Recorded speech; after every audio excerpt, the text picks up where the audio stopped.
Hello guys, welcome back to another episode here in the Cup and Advent calendar. Today's episode will obviously be the last episode in which that isn't a special because the 24th, 25th and 26th I will be making episodes all those days, but those are obviously special episodes since the Christmas traditions on those days. But yeah, the topic in this video will obviously be how Wirtz has redeemed himself this season, because we can all agree that he didn't have the best of starts, but in the recent weeks he has redeemed himself quite a lot.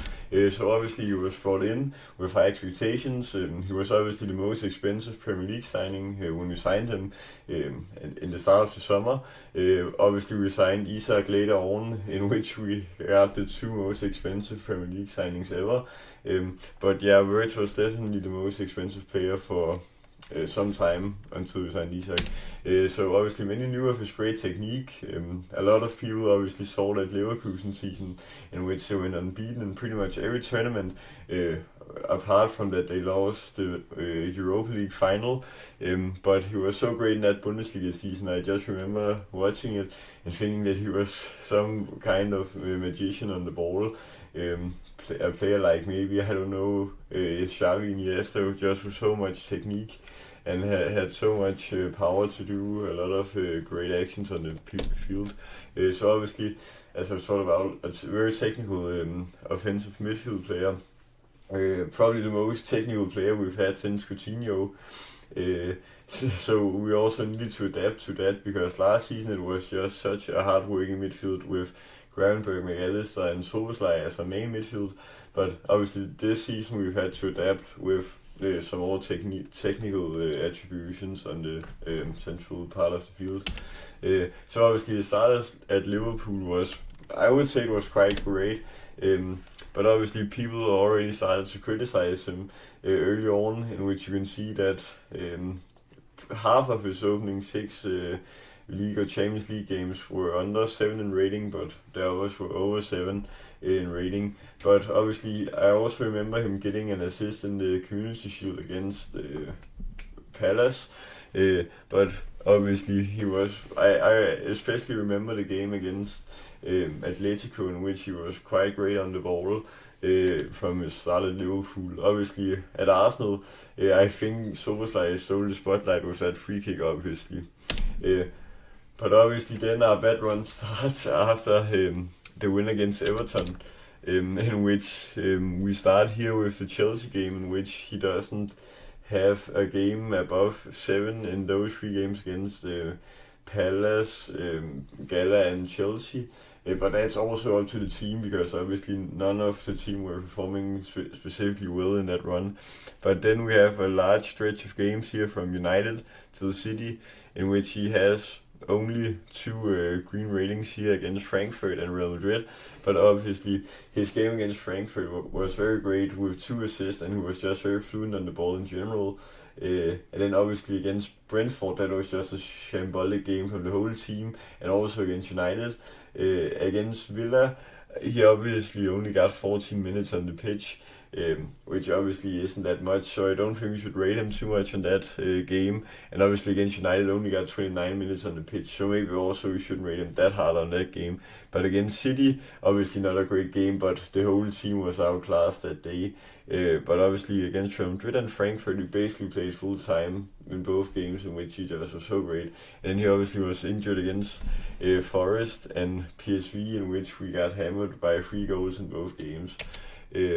But I have to say one thing, and I think people only look at goal contributions this season, because I've seen a lot of people slandering him online for not scoring or assisting, in which if you look at his technical ability, then he's so great on the ball, and he's obviously been unlucky at times this season in not picking the right pass and stuff like that.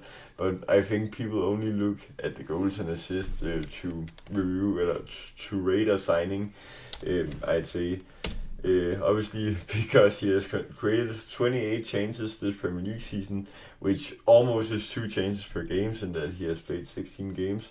And then obviously that's also unlucky that he only got 1 assist from that. And he obviously hasn't scored yet in the league, or in the Champions League as well, but that will hopefully come. He obviously produced the assist for the goal against Sunderland, in which it got deflected by a defender and counted as an own goal. So obviously a lot of chances created, but obviously the team hasn't always finished his chances. And as I also talked about, he was brilliant at that game against Frankfurt. Obviously it's also a Bundesliga side, so maybe he was more used to that, but he just played very well, and the team also played very well in that game. We won 5-1. Obviously Soboslai and Ekitike with goals also. So I'm just so happy for that game, because as I also talked about earlier in this calendar, then the Champions League probably is our only shot at silverware this season. Also the FA Cup, but that also depends on the slot, paying the right teams in the FA Cup for every single game if we want to run there. And then his recent form since that West Ham game, obviously a lot of games with basically 7 in rating, and obviously against Brighton, I thought he was so great. Also got a 7.8 rating there. But against Spurs, he obviously got his first assist in the season. But people obviously still slander him because they say just because it's Tottenham, then that's shambolic. But I just feel that it was so important for Wirtz to get his first assist there, because a lot of people, as I also talked about earlier, simply just have criticized him because of his lack of goal contributions.